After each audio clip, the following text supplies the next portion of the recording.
Halo guys, jadi hari ini aku pergi buat ke kampus, buat ke kelas. Nah, ini suasana kelas aku waktu mau kelompok 2 mau presentasi nih. Nah, di sini judul yang mau dipresentasiin kelompok 2. Nah, di sini ada rumusan masalah yang akan dibahas oleh kelompok 2. Yang pertama adalah pengertian dari perkembangan kognitif anak usia dini dan apa saja teori perkembangan kognitif anak usia dini. Mari kita bahas.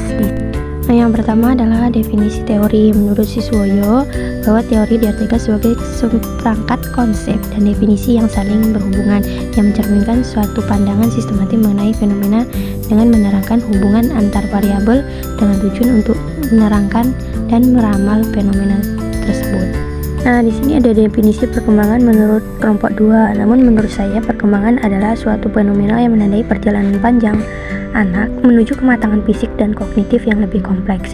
Proses ini mencakup sejumlah aspek penting dalam kehidupan anak, seperti peningkatan kemampuan gerak kasar untuk menjalani kehidupan sehari-hari dan dengan lebih lancar, kemampuan gerak halus untuk tugas-tugas yang memerlukan presisi seperti menulis dan menggambar, perkembangan kemampuan bicara dan bahasa untuk berkomunikasi dengan dunia sekitarnya, serta perkembangan sosial yang memungkinkan untuk membentuk hubungan interpersonal yang sehat dan membangun kemandirian yang diperlukan dalam menghadapi tantangan dalam kehidupan. Nah, pembahasan selanjutnya adalah pengertian dari kognitif. Kognitif adalah kemampuan atau kecerdasan seorang dalam mempelajari keterampilan maupun konsep baru, memahami apa yang terjadi di lingkungan, serta keterampilan dalam mengingat dan menyelesaikan persoalan sederhana. Nah, di sini ada teori perkembangan kognitif anak usia dini menurut Piaget. Nah, Piaget memandang bahwa perkembangan kognitif dapat dipahami dalam sudut pandang mengapa dan bagaimana kemampuan-kemampuan mental berubah dari waktu ke waktu.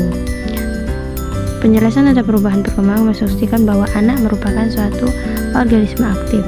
Menurut Piaget, perkembangan sebagian besar ditentukan oleh manipulasi dan interaksi aktif anak dengan lingkungannya.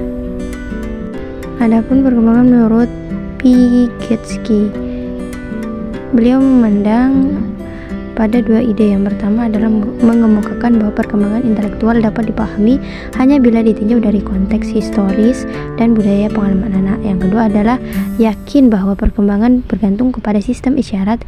Dengan sistem isyarat itulah individu tumbuh. Sistem isyarat mengacu kepada simbol-simbol yang diciptakan oleh budaya untuk membantu orang berpikir, berkomunikasi, dan memecahkan masalah sebagai misal bahasa, budaya, sistem penulisan, dan lain sebagainya.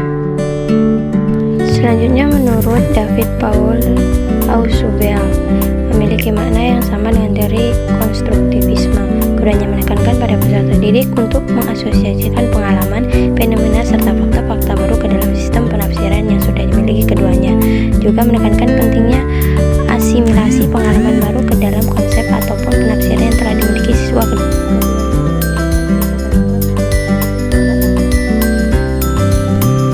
Selanjutnya, perkembangan kognitif dalam perspektif Al-Quran. Kognisi atau kognitif merupakan konsep yang luas dan inklusif yang berhubungan dengan kegiatan mental dalam memperoleh, mengolah, mengorganisasi, dan menggunakan pengetahuan. Islam sangat memperhatikan kognitif seseorang. Hal ini terlihat dari banyaknya ayat Al-Quran maupun hadis yang menerangkan pentingnya menuntut ilmu dan menggunakan akal untuk memahami gejala alam semesta yang memperlihatkan kebesaran Allah. Kesimpulannya, perkembangan adalah proses perubahan secara psikologis sebagai hasil dari proses pematangan fungsi-fungsi fisik yang berlangsung secara normal. Proses transisi dari konstitusi fisik yang herediter atau turun-temurun dalam bentuk proses aktif secara berkesinambungan. Nah, teori perkembangan kognitif yaitu konsep perubahan yang terjadi pada struktur kognitif, seperti berpikir, mengingat, berimajinasi,